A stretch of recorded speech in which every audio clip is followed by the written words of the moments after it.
창세기 22장 6절에서 12절, 26장 12절에서 26장 22절, 27장 26절, 27절 세 군데의 말씀이니까 여러분들께서 미리 찾아 놓으시고 같이 하나님의 말씀 합독해서 받겠습니다. 아브라함이 이에 번제나무를 가져다가 그의 아들 이삭에게 지우고 자기는 불과 칼을 손에 들고 두 사람이 동행하더니 이삭이 그 아버지 아브라함에게 말하여 이르되 내 아버지여 하니 그가 이르되 내 아들아 내가 여기 있노라. 이삭이 이르되 불과 나무는 있거니와 번제할 어린 양은 어디 있나이까? 아브라함이 이르되 내 아들아 번제할 어린 양은 하나님이 자기를 위하여 준비하시리라 하고 두 사람이 함께 나아가서 하나님이 그에게 일러주신 곳에 이른지라. 이에 아브라함이 그곳에 제단을 쌓고 나무를 버려놓고 그의 아들 이삭을 결박하여 제단 나무 위에 놓고 손을 내밀어 칼을 잡고 그 아들을 잡으려 하니 여호와의 사자가 하늘에서부터 그를 불러 이르시되 아브라함아 아브라함아 하시는지라. 아브라함이 이르되 내가 여기 있나이다 하매 사자가 이르시되 그 아이에게 네 손을 대지 말라. 그에게 아무 일도 하지 말라. 내가 네 아들 네 독자까지도 내게 아끼지 아니하였으니 내가 이제야 네가 하나님을 경외하는 줄을 아노라. 아멘. 26장 22절 말씀입니다. 구약성경 36페이지 말씀입니다. 26장 22절 같이 합독하겠습니다. 이삭이 거기서 옮겨 다른 우물을 팠더니 그들이 다투지 아니하였으므로 그 이름을 르호봇이라 하여 이르되 이제는 여호와께서 우리를 위하여 넓게 하셨으니 이 땅에서 우리가 번성하리로다 하였더라. 아멘. 27장 26절에서 27절 말씀 그 다음 장입니다. 같이 하나님 말씀 받겠습니다. 그의 아버지 이삭이 그에게 이르되 내 아들아 가까이 와서 내게 입맞추라. 그가 가까이 가서 그에게 입맞추니 아버지가 그의 옷에 향취를 맡고 그에게 축복하여 이르되 내 아들의 향취는 여호와께서 복주신 밭의 향취로다. 아멘. 오늘 이삭이라는 인물 설교 나누기 전에 금주 우리에게 주신 한 주간의 응답받을 강단의 말씀 다시 한번 요약하면서 같이 말씀 정리하도록 하겠습니다. 이번 주 강단 말씀은 무슨 제목입니까? 김우진 랩런트? 그 축복의 사람이 누구라는 말씀입니까? 예, 본문에는 이삭이지만 우리 김우진이가 축복의 사람이라는 말씀 주셨습니다. 예, 우리 본인이 축복의 사람이라는 거 확신하십니까? 왜 이렇게 뜨뜸을 들여? 본인의 현실을 보시면 안 됩니다. 우리는 하나님의 약속의 말씀을 붙잡고 가기 때문에 지금은 아닐 수 있지만 하나님의 약속대로 성취되어지기 때문에 우리 우진이는 이삭처럼 축복의 사람일 줄 확신합니다. 예, 우리 축복의 사람이라는 말씀을 통해서 특별히 이번 주간에는 어버이 주일이기 때문에 우리 목사님께서 특별하게 우리 어버이들에 해당되시는 우리 어르신들에게는 새롭게라는 이 강단의 언약의 말씀을 주시면서 특별히 세 구절의 언약을 주셨어요.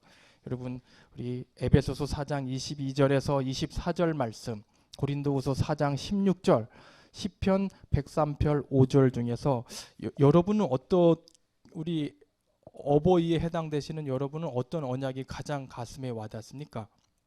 특별히 우리 이번 주 강단 말씀을 통해서 사실 여러분이나 저나 시간이 갈수록 나이가 들수록 우리의 육신은 쇠해어 가잖아요. 저도 뭐 벌써 이렇게 내일 모레면 꺾어진 100살에 이릅니다. 제가 비록 동안이지만 어디 가서 내 나이가 이렇게 됐다 그러면 저도 놀라지고 다른 사람도 놀라고 근데 우리는 어쩔 수가 없어요. 육신이기 때문에. 우리 집사람도 요즘 고민이 자기가 조금 더 영적으로 깨어 있어야 돼. 이게 고민이 아니라 자꾸 주름살 늘어난다고 쓸데없는 그런 걱정을 하고 있어요. 우리는 어쩔 수 없습니다. 우리 시간이 갈수록 우리 육신은 후퇴해지지만 저에게는 고린도후서 4장 16절 이 언약의 말씀이 저도 어버이에 해당되잖아요. 두 자녀의 아빠니까. 우리의 겉사람은 날이 갈수록 후패하나 우리의 속사람은 날이 갈수록 날로 새로워진다. 여러분과 저가 육신의 나이가 들어가 가지고 가는 것에 대해서 미련 두지 마시고 우리는 그럴수록 영적으로 더 업그레이드 되어지고 더 새로워지고 우리 모세 얘기를 말씀을 주셨잖아요. 모세는 120세 때 될 때까지 그 눈이 흐려지지 않고 강건했다고 말씀 주셨잖아요.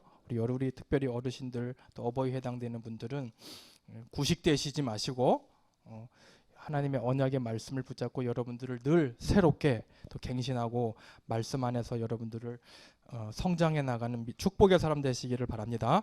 그러면 우리 하나님의 사람은 축복의 사람이고 축복의 사람이라고 말씀 주셨는데 축복의 사람은 두 가지 종류가 있다고 말씀하셨습니다. 어떤 사람이냐? 축복을 받는 사람이 있고 그 받은 축복을 가지고 또 다른 사람들을 축복하는 사람 두 종류가 있다고 말씀 주셨습니다. 그러니까 여러분은 분명히 성경의 말씀을 근거로 해서 창세기 1장 27절에 보니까 하나님께서 여러분과 저를 만들 때 분명히 이미 복을 받은 하나님과 함께할 때 행복한 존재로 지어졌기 때문에 여러분은 예수 그리스도를 영접하는 순간 이제 새로운 피조물이 됐기 때문에 축복을 받은 사람이라는 거 확신하셔야 됩니다.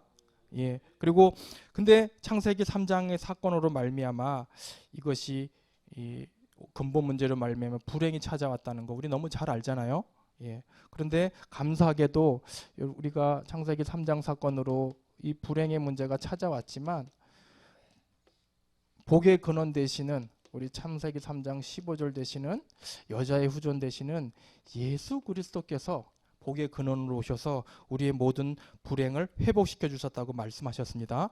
그래서 여러분은 그럼 이제 우리는 복받은 사람이기 때문에 축복받는 방법이 있는데 우리 교회가 조금 약한 부분이 뭐냐? 저는 조금 안타까운 부분이 뭐냐면 목사님께서 민수기 6장 22절에부터 27절의 말씀을 주셨잖아요. 우리 목사님들이 젊다고 해가지고 여러분들이 우습게 보시면 우습게 본다라는 거를 뭐라 그래 보냐면 이렇게 어리게 보시면 안 돼요. 하나님은 여기 세우신 주의 종들은 강단에 설 때는 하나님의 대언자로 보셔야 됩니다. 예. 그리고 물론 우리 교회에서 제일 인격이 뛰어나신 분은 김정원 목사님입니다. 배가 이만큼 나오셨기 때문에 그리고 여러분들이 축복받는 가장 큰 좋은 비결은 뭐냐? 주의 종한테 찾아가서 무조건 기도 받으세요.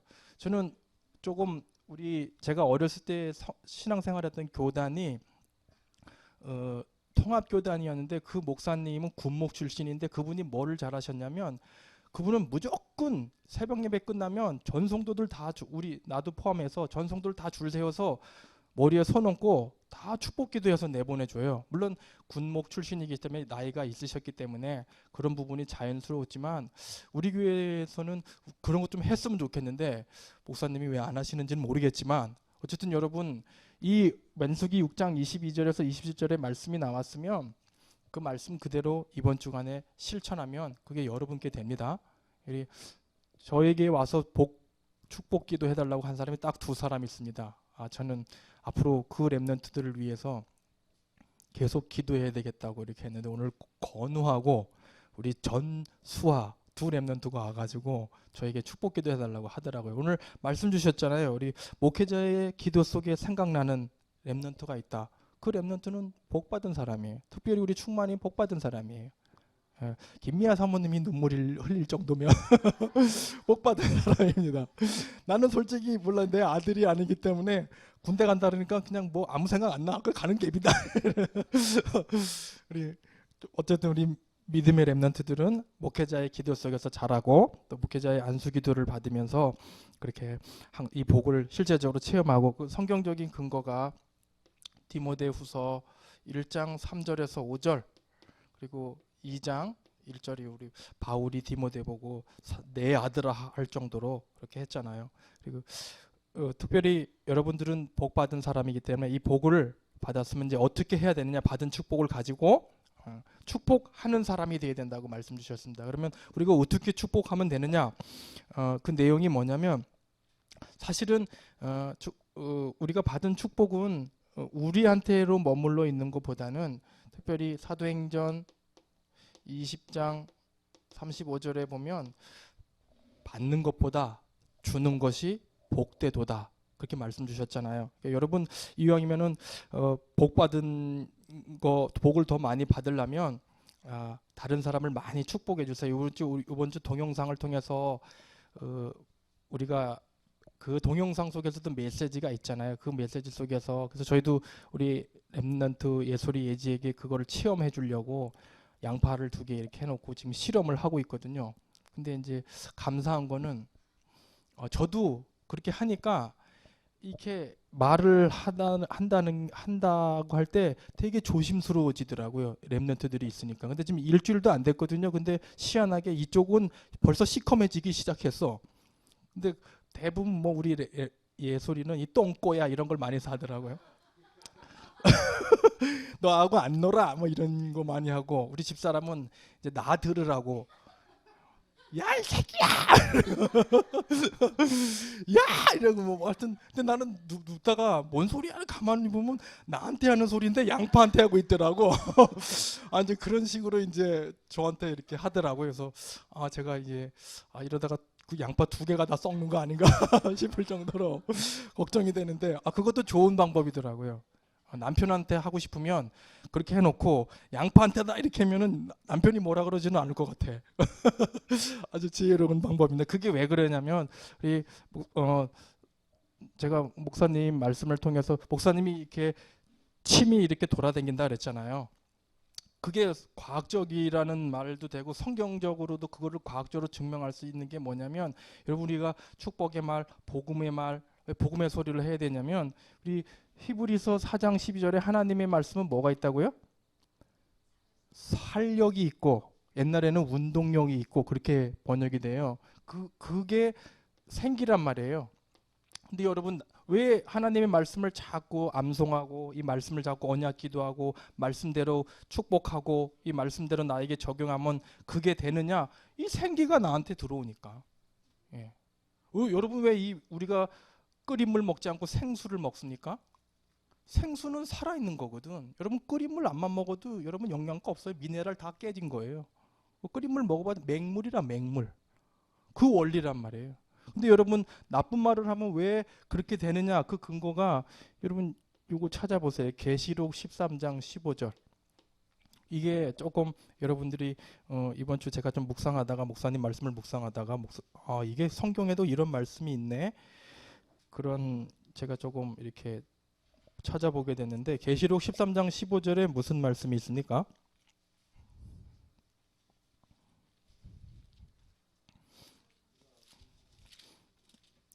그 13장 15절에 보면요. 그게 무슨 말이냐면 짐승 얘기가 나는데 그가 권세를 받아 그 짐승의 우상에게도 생기를 주어 그 짐승의 우상으로 말하게 하고 이렇게 나오죠. 그러니까 무슨 말이냐? 나쁜 말 할 때도 그 나쁜 생기가 있다니까요. 이 마귀 새끼가 마귀의 생기가 있단 말이에요. 그러니까 우리가 마귀스러운 불신앙의 말, 마귀적인 말, 저주하는 말 하지 말란 말이에요. 그 마귀의 말에도 생기가 있단 말이에요. 그러니까 이게 우리 목사님 말씀하신 돈다는 게 그 기의 세계란 말이에요.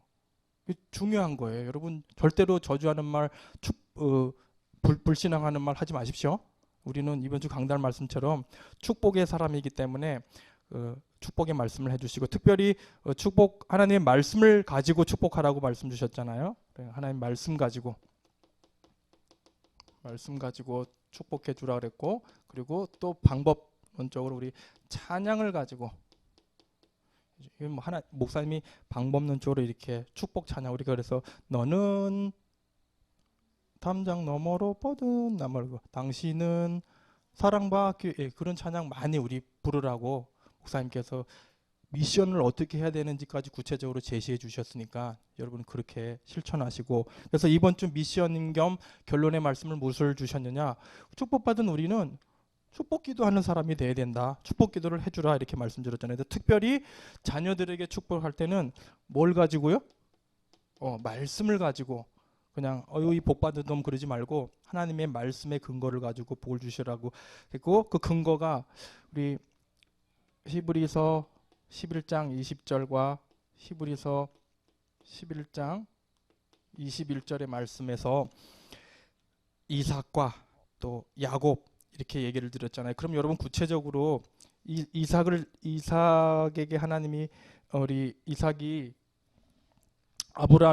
이삭이 자녀에게 축복 기도를 해줬을, 아브라함도 이삭에게 축복 기도를 해줬을 거고 또 이삭도 자녀에게 축복을 해줬잖아요. 그럼 여러분 이 말씀을 통해서 여러분과 제가 구체적으로 언약을 어떻게 적용했습니까? 저는 자녀에게, 특별히 예지 예솔이에게 목사님께서 여러분 분명히 자녀들에게 언약 잡고 기도해 주시라고 했잖아요. 그럼 여러분 자녀들을 향한 언약이 있으십니까?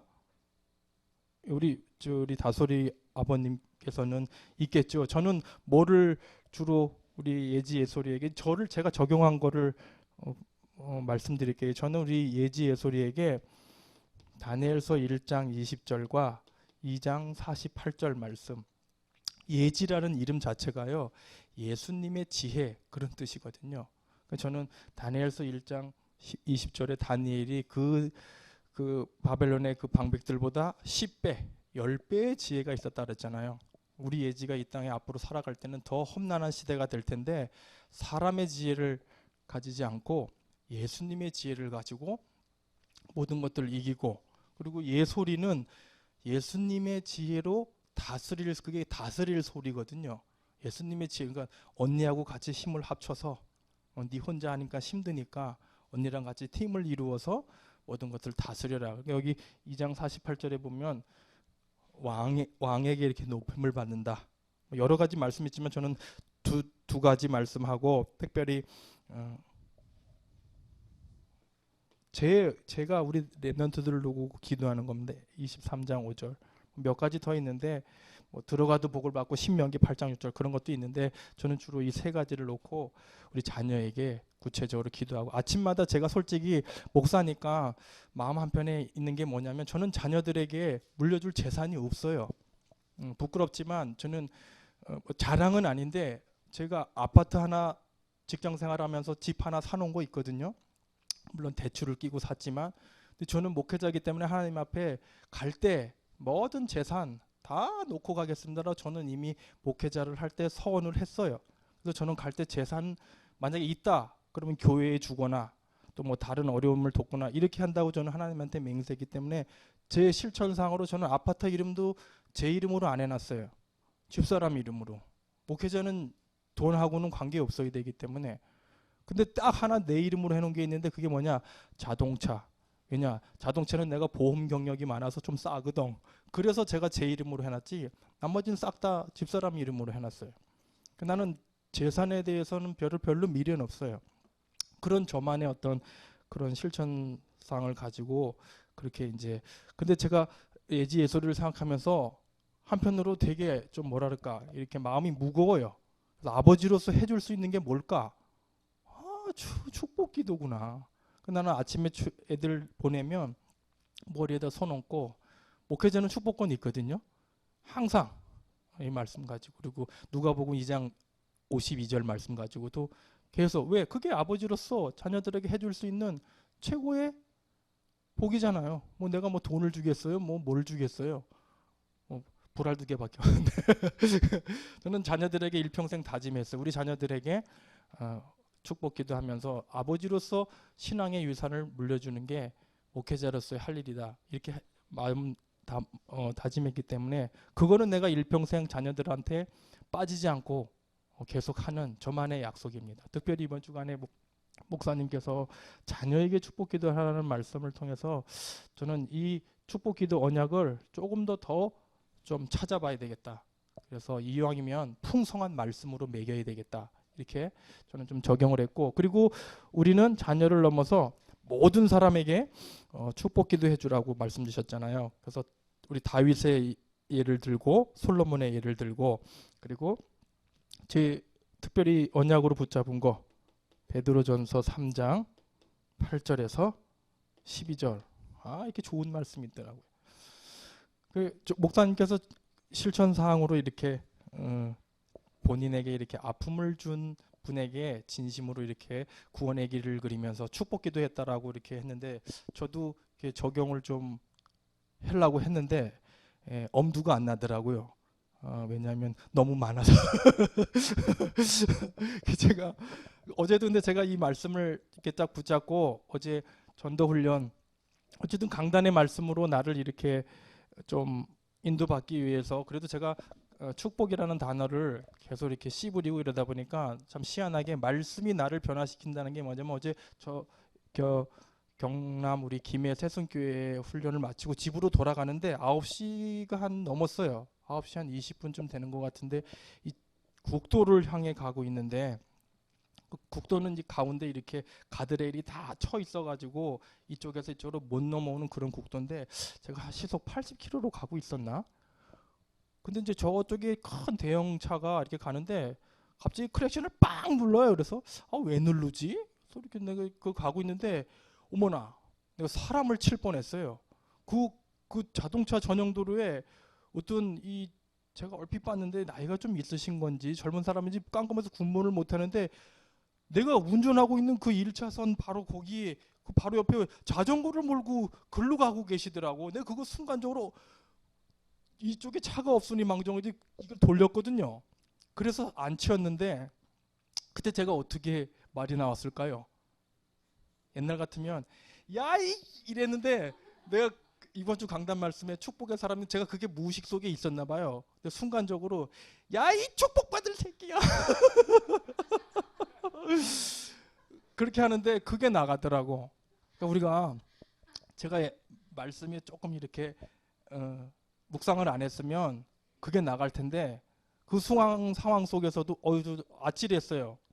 난데 그 상황 속에 자동차 전용 도로로 자전거를 몰고 가는 사람이, 그런 도라이가 어디 있습니까? 너무 이렇게 제가 겁을 먹어가지고 이쪽에 차를 좀 한참 대놓고 내가 심호흡을 하고 갔는데, 어쨌든 제가 강단의 말씀에 조금 지배를 받은 것 같아요. 제 말 속에서 욕이 안 나가고 축복이 나갔다는 게, 여러분 그렇게 실천하시면 돼요. 여러분도 이번 주간에 축복의 사람으로 강단 말씀 적용하시면서 승리하시기를 바랍니다. 이번 주 이삭의 말씀을 통해서 이삭이 어떤 사람인지, 요 본문을 근거로 하나님께서 우리에게 주시는 메시지가 있는데, 축복의 말씀이라는 통을 통해서 부제가 우리 또 축복받은 우리 성도의 세 가지 신앙이라는 우리 이삭의 상황을 좀 적용해서 부제를 좀 적용해 봤습니다. 우리 이삭이 축복을 받았는데 왜 축복을 받았고 뭐 때문에 복을 받았고, 이 부분을 본문 말씀을 통해서 확인해 보겠습니다. 성경에 보면은 흠 없는 사람이 전체적으로 보면 두 사람 정도는 있는 것 같아요. 그 중에 한 사람이 이삭이고 요셉이고, 근데 이삭은 전 생애를 보면 아주 형통한 사람이었어요. 이삭은 별로 그렇게 어려움이 없었어요. 예, 어렸을 때 아버지한테 죽을 뻔 당한 거, 그거 외에는 이삭의 생애는 탄탄대로였어요. 근데 왜 그러면 이삭이 이렇게 복을 받았는지, 그 부분을 통해서 말씀을 나눠보도록 하겠습니다. 이삭은 아브라함 다음에 이어서 이스라엘의 2대 족장이었어요. 그러니까 우리가 성경을 보면 여러 시대가 있는데 그냥 상식적으로 우리가 알아야 되니까, 아브라함부터 셈까지는 족장 시대라 그래요. 그리고 셈 다음에 아담부터 셈까지, 그다음에 족장 시대, 아브라함부터 요셉까지는 신족장 시대, 요셉 다음에 모세부터는 광야 시대라 그러고, 광야 시대가 끝나면 사사 시대가 나오잖아요. 사사 시대가 끝나면 왕정 시대가 나오잖아요. 이건 성경 상식적으로 알고 계세요. 이 족장 시대에 있었던 인물입니다. 그래서 오늘 이삭을 통해서 우리에게 어떤 하나님이 복음적인 메시지를 주냐면, 첫째, 이삭의 신앙 첫째 보니까 9절에 보니까, 오늘 읽은 22장 9절에 보면 무슨 말씀이 나오냐면, 아브라함이 이삭을 결박하고 칼로 잡으려 함 이런 말씀이 나옵니다.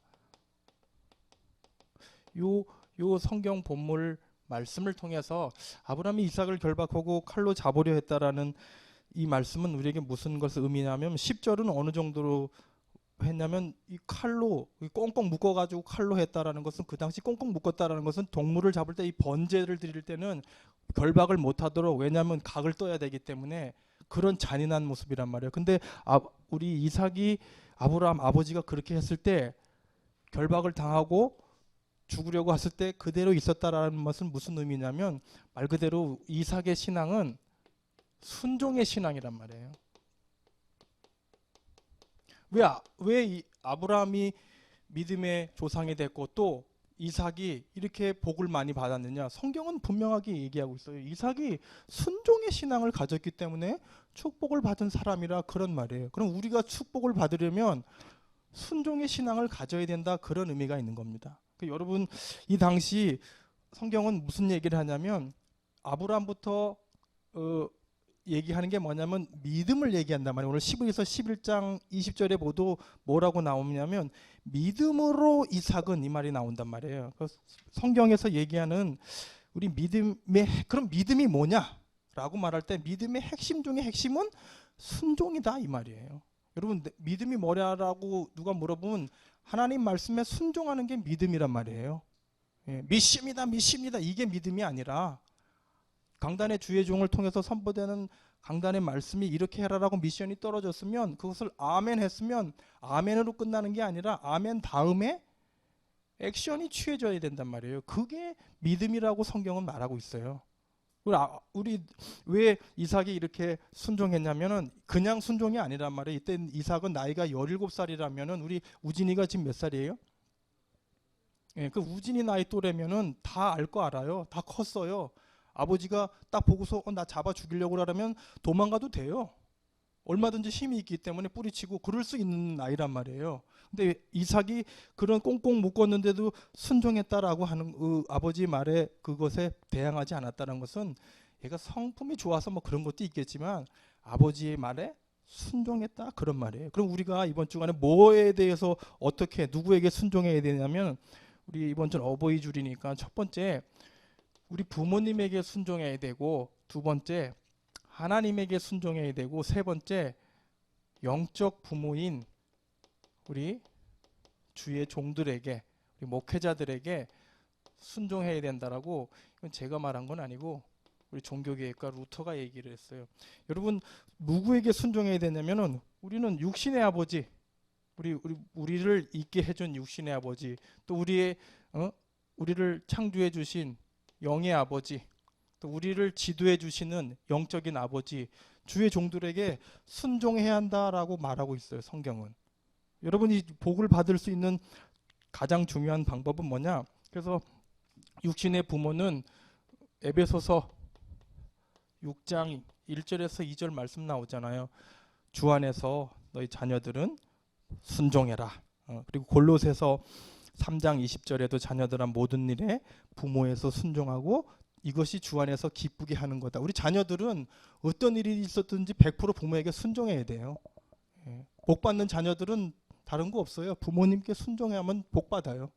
부모께 대들고 부모께 반항하는 놈치고 잘 되는 사람은 없어요. 성경은 그렇게 얘기하고 우리 하나님은 신명기 13장 여러분들이 4절 보면 우리가 왜 하나님께 순종해야 되느냐? 성경은 너 여호와께 순종하라고 분명히 나와 있어요. 그리고 우리 왜 교회 지도자들에게 순종해야 되느냐? 히브리서 13장 7절 말씀해 보면 17절 말씀해 보면 그런 말씀입니다. 너희를 인도하는 자들을 순종하고 여러분 왜 이 시대에 이렇게 부모하고 자녀 간에 또 교회 안에 또 세상 이런 직장 간에 이렇게 어지럽고 성도들의 신앙이 깨지고 교회 안에 이런 분란이 일어나고 박살이 일어나느냐? 이 세 가지가 안 지켜져서 그래요. 여러분 여기 서 계신 목사님의 지도를 받으라는 건 인격적인 지도를 받으라는 게 아니잖아요.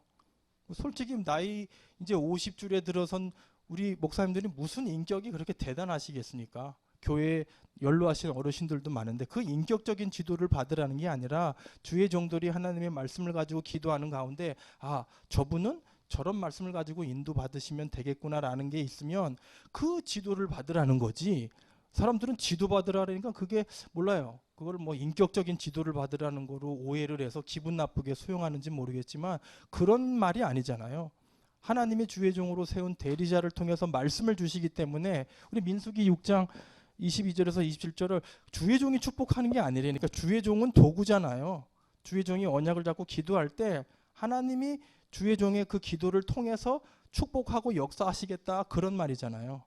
여러분이 이 말씀이 하나님의 언약의 말씀으로 붙잡혀지면 하나님 말씀을 주시는 주의 종에게 지도받고 또 특별히 이번 주간에는 안수기도 많이 받으라 그러니까 안수기도 좀 많이 받으십시오. 우리 렘넌트들은 어떻게 하든지 와가지고 복을 좀 많이 받으시고, 그래서 여러분과 제가 부모님에게 순종하고 하나님에게 순종하고 또 우리 교회 지도 목회자들에게 영적인 지도를 잘 받고 순종하면 제일 좋은 게 뭐냐면 내 마음이 기뻐요. 내가 잘 돼요. 그죠? 여러분 부모하고 순종하면 내가 기쁘다니까. 부모님도 기쁘지만 1차적으로 내가 기뻐요. 우리 목회자의 지도를 잘 받으면 내 영혼이 산다니까. 그죠? 그러니까 여러분이 이 말씀을 잘 받으시고, 그래서 어떻게 우리가 순종해야 되느냐. 사무엘 3장 특별히 15장 22절에 보면 성경은 그렇게 말씀하고 있어요. 이 이삭도 사실은 이게 상식 밖의 일이잖아요. 아버지가 자기를 잡아서 번제를 드린다는 게 그게 이성적으로 이해 안 되는 상황인데 상식적으로 용납이 안 되는 상황인데도 하나님의 말씀이 그랬기 때문에 순종했단 말이에요. 그래서 우리가 사무엘서 15장 22절에 보니까 번제와 다른 제사들 그 목소리 순종하는 것을 좋아하심같이 좋아하시게 하시겠나이까. 순종이 제사보다 낫고 듣는 것이 순양의 기름보다 나으니. 그러니까 여러분 성경은 믿음이 뭐냐? 순종이라 이거예요. 순종하면 복 받는다 그 말을 얘기하는 거 있어요. 그래서 우리 고린도후서 여러분 2장 성경이 이것을 왜 기록했냐면 고린도후서 2장 9절에 보면 너희가 범사에 순종하는지 그 증거를 알고자 하여 내가 이것을 너희에게 썼노라. 그래서 여러분과 제가 뭐 어떤 일이 있든지 강단의 말씀을 통해 선포된 말씀이 있으면 믿음으로 모든 일에 순종하시고 오늘 이삭을 통해서 우리에게 주어진 이 첫 번째 말씀 믿음 안에서 우리 순종하면서 승리하는 여러분 생애 되시기를 바랍니다.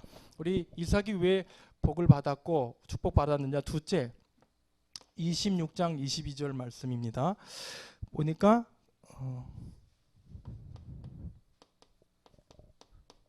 그랄 사람들과 다투지 아니함 이런 말이 나옵니다. 창세기 26장 22절 말씀을 근거로 말씀을 드립니다. 이 22장에 보면 사실 여기 배경을 보면 이삭이 3번이나 옮겼는데 여기 중요한 말이 뭐냐면 여러분과 제가 이 100배 축복이라는 것은 농사를 졌는데 2배 정도로 소출을 얻었다라면 이해가 되지만 100배의 축복을 받았다면 그거는 하나님께서 주신 거란 말이에요. 100배 이상의 축복은 그건 인간의 축복이 아니에요. 인간의 노력으로 오는 게 아닌데 100배의 축복을 받았는데 그럴 사람들이 시기를 해가지고 한번 붙자 이랬는데 보니까 다투지 아니하고 뭐라고요? 다른 데로 떠났잖아요. 이 말씀을 통해서 무슨 얘기를 하냐면 첫 번째 순종의 신앙은 무슨 말이냐면 하나님과 여러분의 영적인 신앙 관계를 얘기하는 거예요. 우리가 부모나 하나님이나 목회자는 하나님이 세우신 질서이기 때문에 영적으로 순종해야 된다 그 말이에요. 그럴 때 우리가 복을 받는다는 거고, 그럴 사람들과 다투지 아니한다는 것은 이거는 인간관계의 신앙을 얘기하는 거란 말이에요.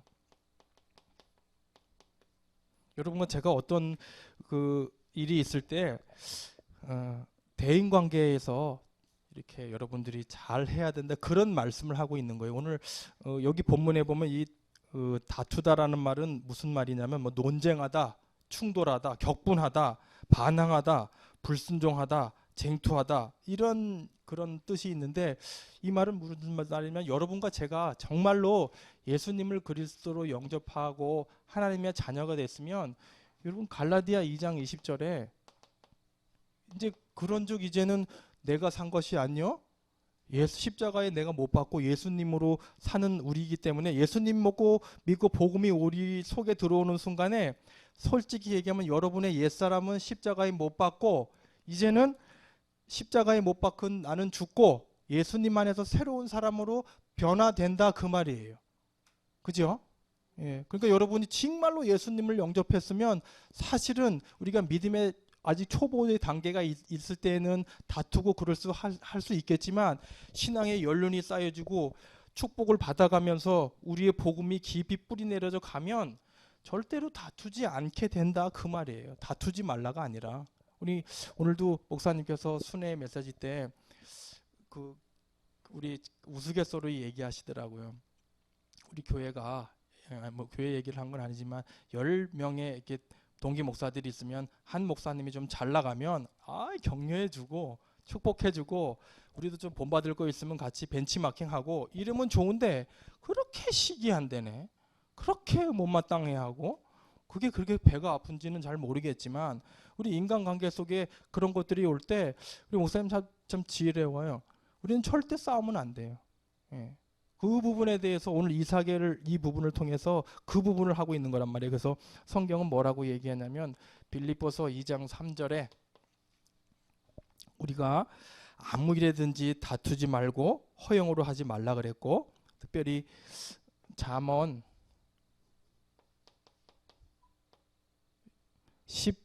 21장 9절 말씀에 보면 다투고 성내는 아내와 사느니 광야에서 혼자 사는 게 낫다 그런 말씀이 있습니다. 여러분 이거를 제가 조금 그 번역본을 여러 개를 좀 보다 보니까 쉬운 성경에 보니까 뭐라고 번역이 되냐면 따지고 바가지 긁는 아내와 사느니 사막에서 혼자 사는 게 낫다 이렇게 번역이 되어 있더라고요.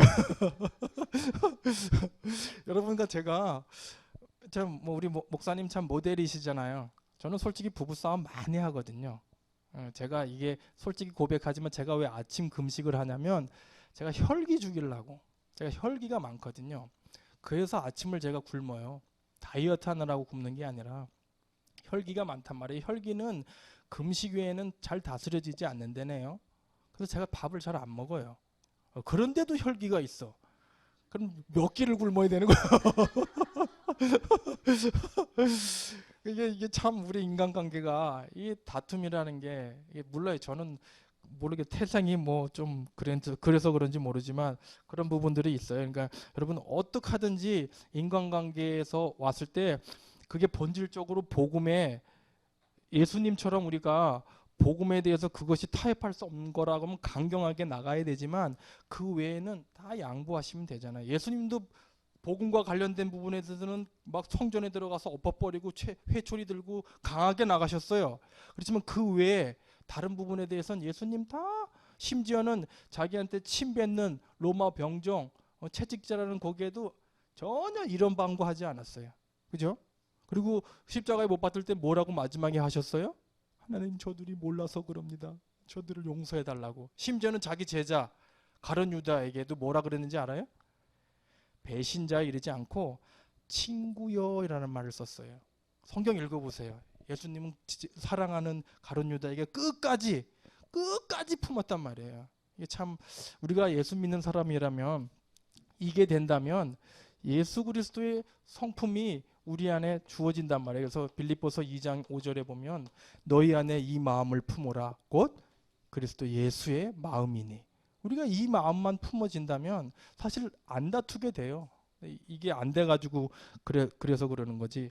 그리고 마태복음 5장 5절에도 마음이 온유한 자는 땅을 기업으로 얻는다고 말씀을 주셨습니다. 그래서 우리가 어떤 부분에 있어서도 인간관계의 부분에 있어서는 절대 싸우지 마시고 또 인간관계 문제가 올 때 뭐 비슷한 인물도 있잖아. 성경에 우리 사도행전 7장에 스데반도 나오고 스데반도 결국 성경의 인물은 뭐냐? 예수님 얘기하는 거예요. 스데반도 예수님하고 똑같잖아요. 마지막에 돌로 맞을 때, 짱돌 맞을 때 저들의 죄를 저들에게 돌리지 말고 자니라. 예수님 얘기예요. 우리 사무엘상 사무엘하인가요? 16장 5절에서 11절 보면 이 시므이가 막 욕하고 저주하잖아요. 죽일 놈 이러면서, 그죠? 그럴 때 다윗이 뭐라 그랬어요? 아유, 내 뱃속에서 나온 새끼도 나를 그랬는데 그냥 둬라. 하나님의 음성으로 듣잖아요. 그게 무슨 얘기냐? 예수님이 그랬다는 거예요. 다윗은 왕이잖아요. 예수님이 우리 그렇게 얘기할 때 그렇게 했다는 거예요. 여러분도 정말 예수 그리스도가 여러분 마음속에 갈라디아 2장 20절에 주인으로 와 계십니까? 예, 그러면 혈기 다스려지게 돼 있어요. 저는 아직 믿음이 없어서 금식으로 누르고 있지만 진짜 우리가 축복받은 사람으로 언약 잡고 자꾸 나를 갱신하면 이게 그래서 뭐라고요? 되어지는 거라니까요. 그러니까 여러분 어쨌든 인간관계에 있어서는 절대로 다투지 말고 양보하시고 어제도 우리 목사님 말씀하셨잖아요. 우리는 그런 부분에 있어서 복음의 본질에 훼손되는 거는 끝까지 싸우지만 나머지 부분에서는 양보하고 또 우리가 갖고 있는 이 복음의 본질의 부분에서는 뒤로 물러서지 말라 그랬잖아요. 그죠? 그럼 어떤 부분이든지 이 부분 인간관계에서 승리하시기를 바랍니다. 그리고 마지막으로 세 번째 축복받을 성도의 세 가지 신앙. 첫째는 하나님과 부모와 교역자 간의 영적인 관계에서 순종의 신앙을 가져야 된다는 거고, 인간관계 신앙을 통해서는 예수 그리스도의 마음으로 다투지 말라는 거고, 그럴 때 우리가 진짜 이삭처럼 축복받는 사람이라 그런 말씀입니다. 마지막으로 축복받을 셋째가 뭐냐면 죽을 때 우리 자녀에게 축복했음 이런 말 나오잖아요. 27장 우리 27절에 말씀 나오죠. 우리 이 아들은 이 아들의 향취는 하나님이 복 주신 향취다. 그러니까 전 성경에서 죽을 때 이 자녀들에게 아주 상세하게 복을 기도를 하고 축복 기도한 사람이 두 사람이 나와요. 그게 오늘 얘기했던 이삭 그리고 야곱만 정말로 상세하게 우리 야곱은 지팡이에 의지해서 자녀들에게 축복하고 하나님께 경배했다고 나오잖아요. 이 말은 무슨 말이냐면 여러분과 제가 자녀들에게 신앙을 유산으로 물려줘라 그 말이에요. 신앙을 유산으로 물려주는 신앙을 가져라 그 말이에요. 그러니까 여러분 하나님의 어떻게 하든지 하나님의 자녀로 길러내서 이 믿음을 이어가는 그런 자녀를 길러내라 그 말이에요. 여러분과 내가 믿는 예수가 그리스도라는 이 복음의 믿음이 내 당대에서 끝나면 안 된다 그 말이에요. 내 당대에서만 머물러 있게 해서는 안 되고 이 신앙이 우리 후대까지. 그러니까 여러분과 제가 인생을 살면서 제가 아까도 제 목사가 될 때 서원했던 얘기를 했지만 여러분 인생의 목표를 어디다 세우시면서 사시고 가실래요? 인생의 목표를. 성경은 히브리서 9장 27절에 한 번 죽는 것은 사람에게 정하신 것이요 그 후에는 심판이 있으리니 한 번 여러분과 제가 죽으면 피할 수 없어요. 그 죽기 전에 여러분과 제가 뭘로 남기시고 갈래요? 누구나 피할 수 없는 죽음이 올 때 사실은 제가 돌아보니까 아무것도 가지고 가는 게 없어요. 가져갈 것도 없어요. 근데 남기고 가야 되잖아요. 그죠? 그래서 우리 신명기 6장 4절에서 우리 이스라엘 백성들이 얘기했던 특별히 7절 말씀에 이 부분은 여러분들이 좀 한번 찾아보셨으면 좋겠습니다. 우리 신명기 6장 7절. 이번 주간에 목사님께서 특별히 자녀에게 축복 기도하라고 말씀 주셨잖아요. 신명기 6장. 이거는 이스라엘 백성들이 제일 좋아하는 유대인들이 제일 좋아하는 성경 구절이랍니다. 근데 그 중에서도 특별하게 신명기 6장 4절에서 9절 말씀 중에 보면 신명기 특별히 오늘 7절 말씀에 보면 뭐라고 나와 있냐면 6절에 오늘 내가 내게 명하는 이 말씀을 너는 마음에 새기고, 그러니까 부모가 먼저 언약을 잡고 네 자녀에게 부지런히 가르치며 집에 앉아 있을 때나 길을 갈 때든지 누워 있을 때든지 일어날 때든지 이 말씀을 강론할 것이며, 그러니까 여러분과 제가 최고의 신앙의 우리 후대들에게 남겨져야 될 유산이 뭐냐? 신앙의 유산, 믿음의 유산, 이거 남기고 가야 된단 말이에요. 그게 축복받은 사람들이 할 일이란 말이에요. 이 부분을 여러분들이 언약으로 아시고, 그래서 저는 솔직히 우리 교회가 어떻게 하든지 우리 렘넌트들 어려서부터 믿음 안에서 자랄 수 있도록 주일학교에서 여러 가지 교육을 통해서 우리 렘넌트들을 믿음에 탈선되지 않도록 몸부림치시잖아요. 우리 렘넌트를 주일학교 교육에 잘 맡겨주시고, 선생님들도 어떻게 하든지 우리 렘넌트들 디모데가 같이 내 아들로 생각하고 영적 아들로 생각하고, 어떻게든지 그 아이들이 좀 신앙 안에서 잘 자랄 수 있도록 철저하게 교육하고, 그건 교회에서 할 일이고, 부모님들은, 그래서 저도 이게 지금 잘 안 되고 있지만 목사인 나도 잘 이게 실천이 안 되고 있는데, 특별히 여러분 신앙의 유산을 물려줄 수 있는 가장 좋은 방법이 뭐냐면, 집에서 떡을 떼며, 여러분 가정에서 무조건 예배하셔야 돼요. 저는 우리 렘넌트들하고 집에서 가정할 때 어떻게 구원의 길을 훈련시키냐면, 저는 그리는 것도 있지만 제가 이렇게 얘기해요. 원래 인간은, 그러면 새끼들이 창세기 1장 27절 하나님의 형, 그렇게 내가 그 제목을 부르고, 그 다음에 하나님은 누구신가? 창세기 1장 1절 태초에 하나님이 천지를 창조하시니라. 이렇게 주고받고 이렇게 암송식으로, 이거를 조금 유대인들은 테필린이라 그러거든요. 저는 우리 구원의 길을 우리 렘넌트들한테 그렇게 교육시키려고, 그렇게라도 가긴 시켜야지. 나는 입으로 먹고 사는 사람이니까 부르고, 지들은 소리내서 암송하고, 그것도 예배예요, 여러분. 무슨 뭐 꼭 찬송가 부르고 아버지가 기도하고가 예배가 아니라 그렇게 하는 것도 예배란 말이에요. 여러분, 이게 어려서부터 우리 렘넌트들이 체질되고 각인된다. 그럼 다르겠죠, 그죠? 이 부분을 여러분들이 어떻게 실천하시냐는 여러분들이 보시고, 특별히 이런 최고의 유산들이 우리 후대들에게, 저는 가장 부러운 게 뭐냐면, 성경에 뭐 방송에 나와서 우리는 5대가 믿는 가정입니다, 그런 거 볼 때 저는 부러워요. 그 믿음의 신앙의 유산이, 그래서 대한민국에 솔직히 내놓으라고 하는 그런 교회 목사님들 배경을 보면 다 3, 4대가 믿는 집안이에요. 하나님은 아시는 거예요. 그 믿음의 그 후손들이 그렇게 쓰임 받는다니까. 무슨 뭐 특별한 사람이지 않는 이상 그런 큰 교회를 책임지는 사람들은, 배우는 대부분 다 그 믿음의 신앙의 유산이 3, 4대, 5대 이상 이어진 사람들이란 말이에요. 하나님이 무슨 뭐 속겠습니까?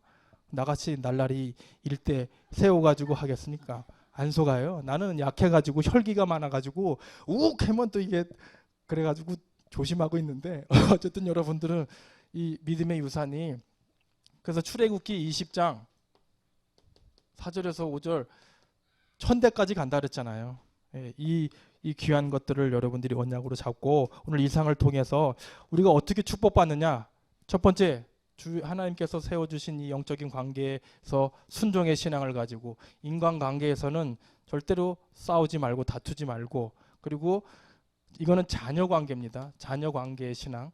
자녀들에게는 돈, 재산, 유산 그런 거 물려주지 말고, 예수고 그리스도라는 이 복음의 신앙을 물려주는 자녀 관계, 이 세 가지 신앙을 가지고 살면 하나님께서 약속하신 축복을 받는다, 그런 말입니다. 이 세 가지 신앙을 가지고 여러분 한 주간도 이삭처럼 축복의 신앙을 누리는 복된 우리 성도들 3되시기를 예수님의 이름으로 축원드립니다. 사랑의 하나님 아버지, 우리는 이삭처럼 하나님 축복을 받은 사람입니다. 우리는 복의 근원 되시는 예수 그리스도 때문에 이 신앙의 복이 우리에게 은혜로 주어졌습니다. 이 은혜의 복이 우리에게 머물러 있지 않고 자녀들에게, 또 모든 사람들에게 하나님 이어져서 하나님께 영광 돌리는 우리 복된 신앙 될 수 있도록 도와주옵소서. 우리를 이삭처럼 쓰이게 하실, 쓰임받게 하실 예수 그리스도 이름으로 감사하며 기도합니다. 아멘.